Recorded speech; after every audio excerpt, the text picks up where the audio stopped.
Good morning, dear students.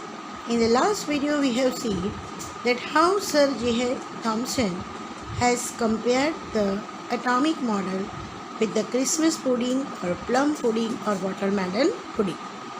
But exactly what he has proposed as an atomic model, that is given over here. So we'll discuss it first. Thomson proposed the model that an atom consists of a positively charged sphere and the electrons are embedded in it. So very first proposal was that whole atom is a sphere and the sphere is throughout consisting positively charged, whereas the electrons are few which are embedded, that means which are arranged on that positive uniformity sphere.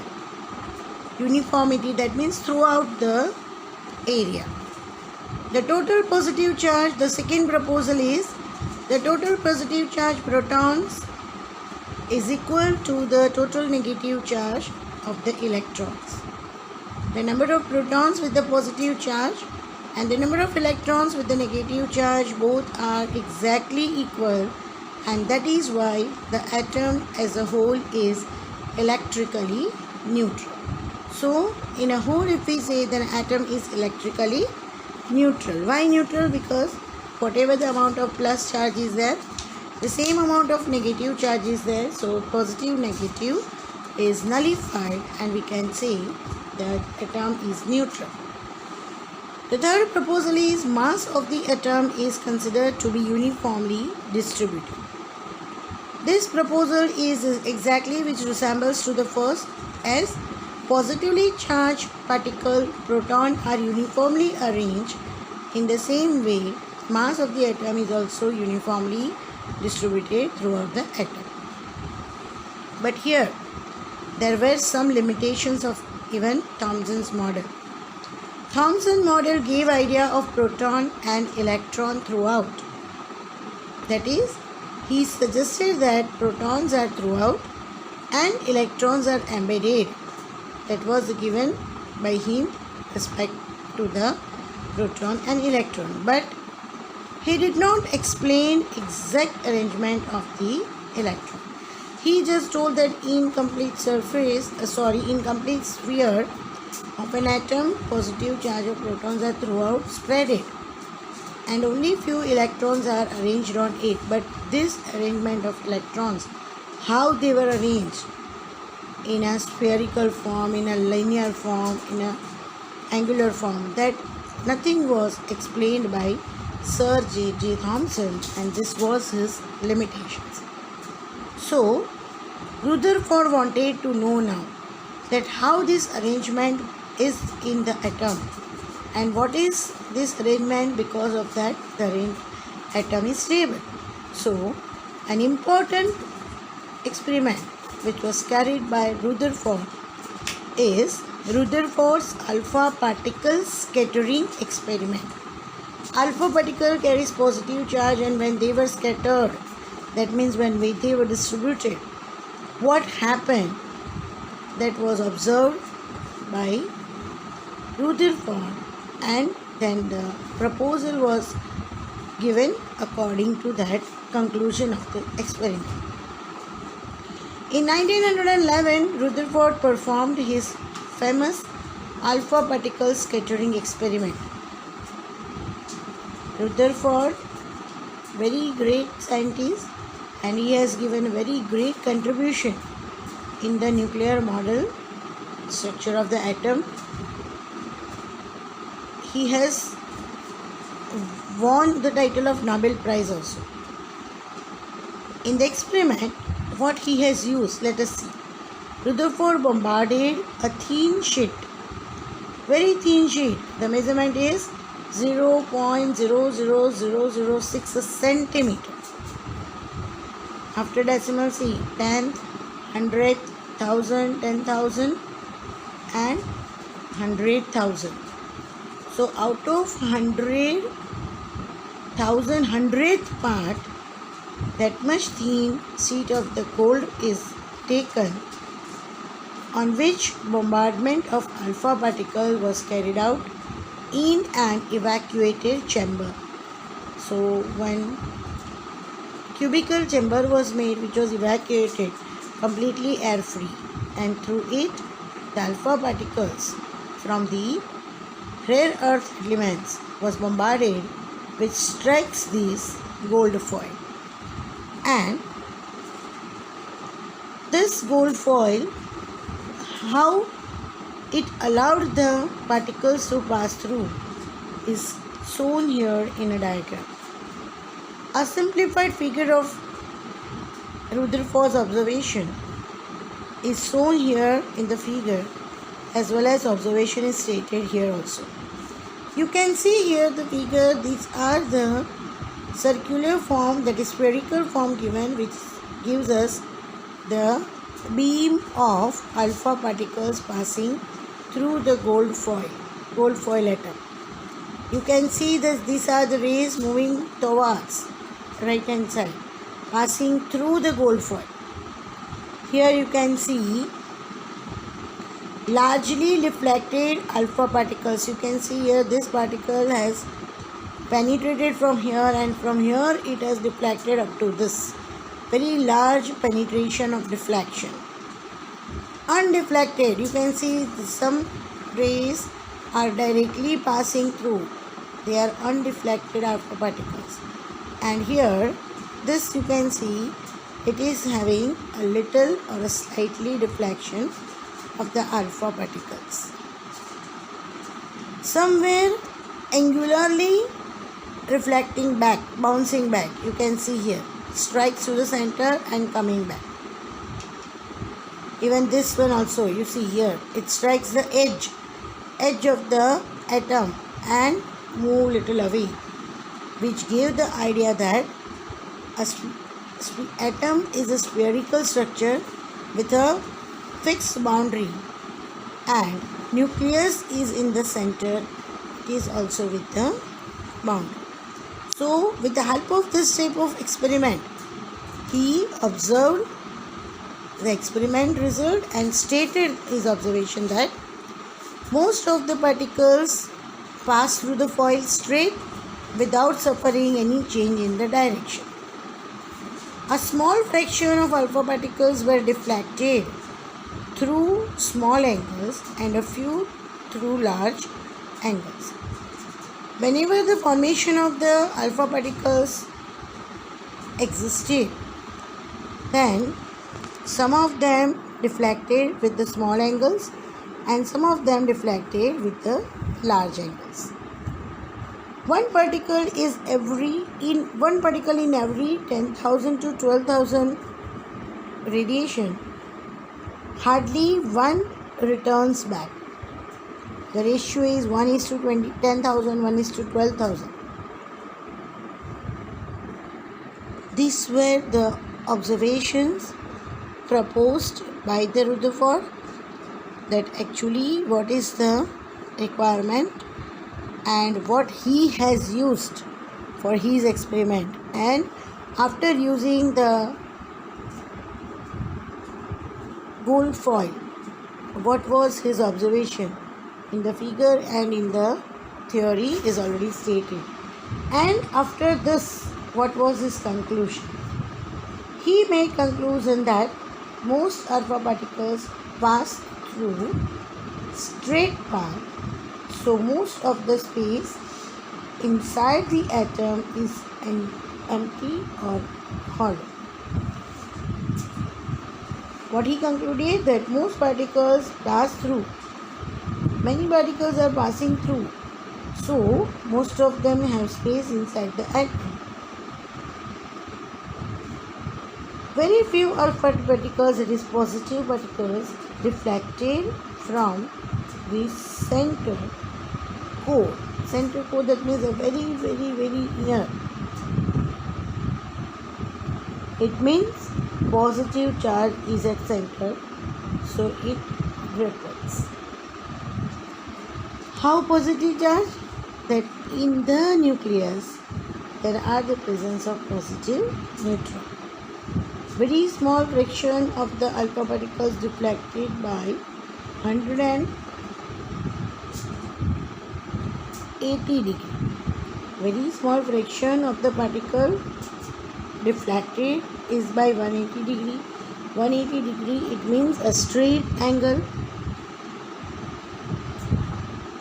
going straight, coming back straight, that is the 180 degree, which shows the position, charge and mass at the center.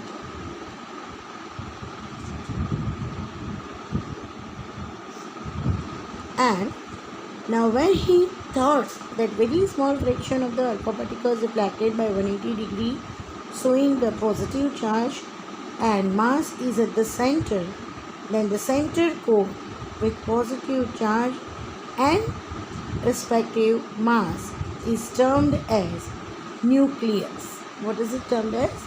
Nucleus. Right? So this was about the Rutherford's alpha particle scattering experiment. Its observation as per diagram, conclusions made by Rutherford, and existence of the nucleus of the Rutherford. Right? Now let us see what Rutherford has suggested for his atomic model. Just now whatever we have discussed, that was about the observation of its experiment and conclusion what he has observed in the experiment. But on the basis of the alpha particle scattering experiment, Rutherford has proposed the nuclear model of the atom, that an atom consists of positively charged nucleus at the center, because he found that very few particles, they were deflecting back from the center very straight by 180 degree. That means in the center there is something which is positively charged. Why? Because alpha particles are positively charged, and if negatively charged particle would be there, then alpha particle with positive charge would have attracted positive negative. But here alpha particle reflected back by 180 degree. That means it has repelled. So the center is having positive charge. That was the idea of the Rutherford. And so the first proposal, that an atom consists of positively charged nucleus at the center and positively charged nucleus having positively charged particles, which are called protons. He also gave the second proposal, that the electrons are moving around the nucleus in an atom. Here I would like to say about the solar system. As in solar system, sun is at the center and the planets are revolving around the sun in a fixed different path, which are called as orbit. Here we have the electrons moving around the nucleus in an atom with their respective path.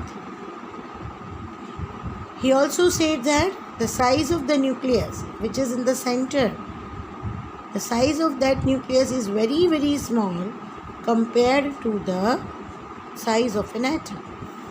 When I say size of the atom, that means from center up to the last orbit. So that is a greater distance than to have the distance as a radius of only inner point and first orbit. So the size of nucleus is very small as compared to the size of the atom. And experimentally, he has calculated the radius also. So experimentally, the radius of the nucleus of an atom is 10 raised to minus 14 to 10 raised to minus 15 meter. This is the only radius of the nucleus in the range of 10 raised to minus 14 to 10 raised to minus 15 meter. This means the size of the nucleus is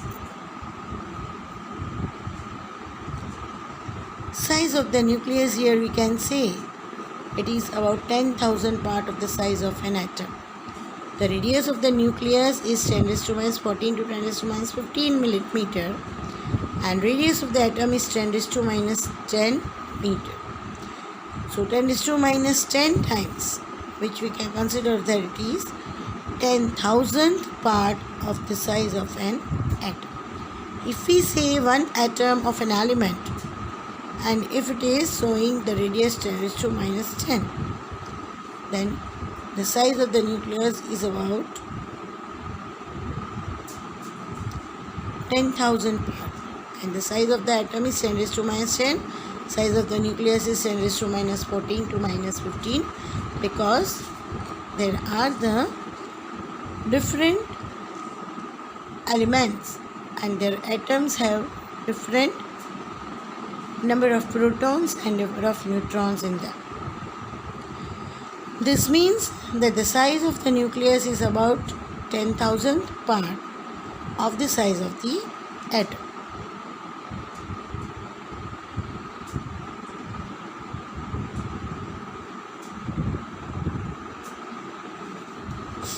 Now let us see what are the drawbacks of the Rutherford's model.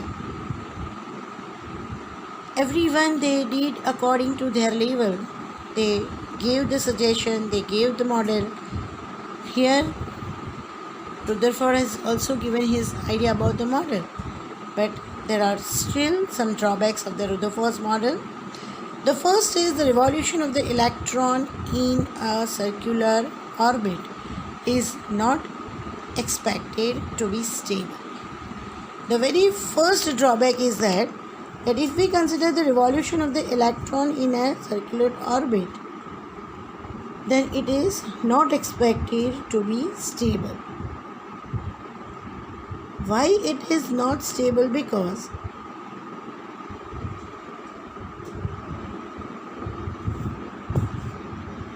any particle in a circular orbit, this is the circular orbit, see here, would undergo acceleration. Acceleration, that means we change the displacement with respect to time for the respective substance. So the revolution of the electron in a circular orbit is an unexpected to be stable, because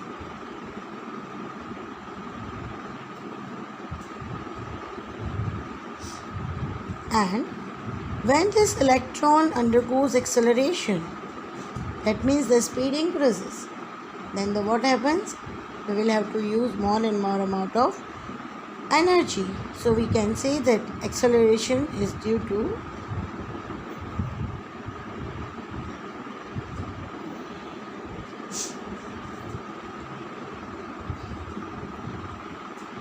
now here you see that if this electron is in a continuous acceleration from this orbit to this orbit to this orbit, then it may happen that it will fall into the nucleus, where the nucleus is positive charge, electron is negative charge, so neutralization will take place. But the particles, if particles fall in the nucleus, then the atom would be highly unstable.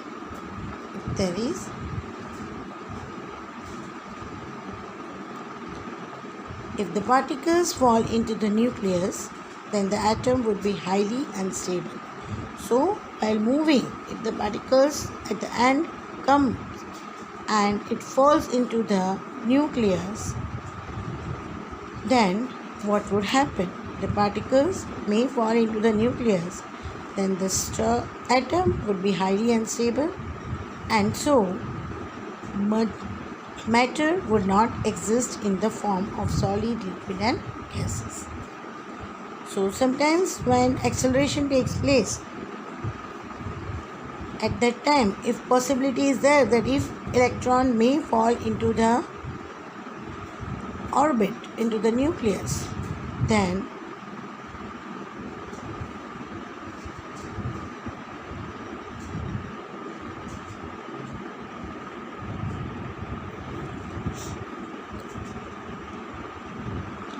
so if particles fall into the nucleus, then atom would be highly unstable and the matter would not be exist as the forms solid, liquid and gas.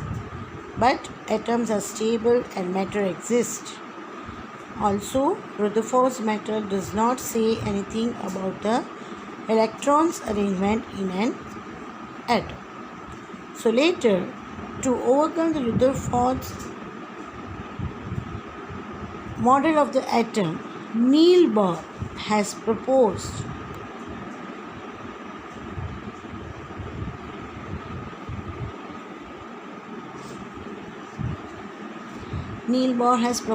a new model which we are learning at present, and that model is known as Bohr's model of the atom, for which he was awarded Nobel Prize.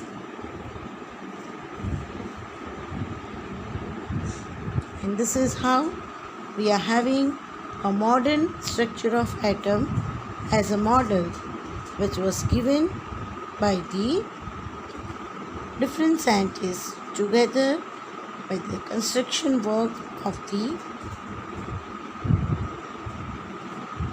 medal, that is a model. And in the next video we will see the construction work, exactly what is there as a 4-orbit and why it is prevailing much more, and no other new model is now working on its place.